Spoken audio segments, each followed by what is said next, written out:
৬ বছরেও নারায়ণগঞ্জের ত্বকী হত্যা মামলার অভিযোগপত্র জমা দিতে পারেনি তদন্তকারী সংস্থা। দীর্ঘ সময়েও বিচার না হয় ক্ষুব্ধ পরিবার। তাদের অভিযোগ, খুনিরা প্রভাবশালী হওয়ায় জমা পড়ছে না অভিযোগপত্র।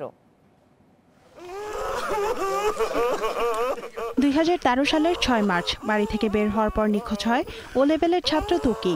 ২ দিন পর নগরীর চারারগোপ এলাকার শীতলক্ষা নদীর খাল থেকে তার মরদেহ উদ্ধার করে পুলিশ। এই ঘটনার শুরুতে অজ্ঞাতনামাদের বিরুদ্ধে মামলা করেন ত্বকীর বাবা। পরে এতে আওয়ামী লীগের সংসদ সদস্য শামীম ওসমান সহ ৭ জনের নাম যুক্ত করার আবেদন জানান তিনি। বাদীর আবেদনের পরিপ্রেক্ষিতে উচ্চ আদালতের নির্দেশে মামলা তদন্ত পায় র্যাব। তবে তদন্ত শেষের দাবি করলেও আদালতে জমা পড়েনি অভিযোগপত্র। এতে ক্ষুব্ধ পরিবার।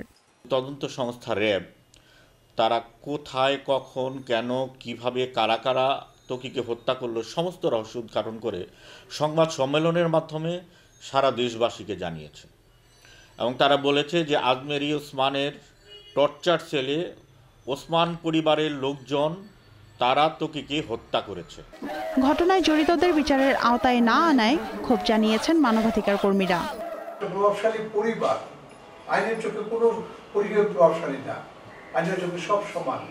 তা যদি হয় তাহলে আজকে ওসমান পরিবারের কারণে ত্বকী হত্যাকাণ্ডের বিচার বন্ধ হয়ে থাকবে কেন?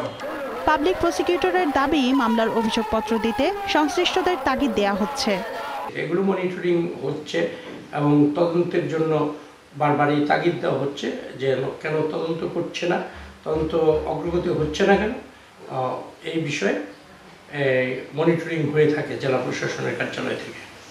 ত্বকী হত্যায় জড়িত সন্দেহে ৪ আসামিকে ৬ বছর আগে র্যাব গ্রেফতার করলেও পরে তারা জামিন পান। এই ৪ জনই এখন পলাতক। তাদের মধ্যে সুলতান শওকত ভ্রমর ও ইউসুফ হাসান লিটন স্বীকারোক্তিমূলক জবানবন্দি দিয়েছিলেন। Independent news desk.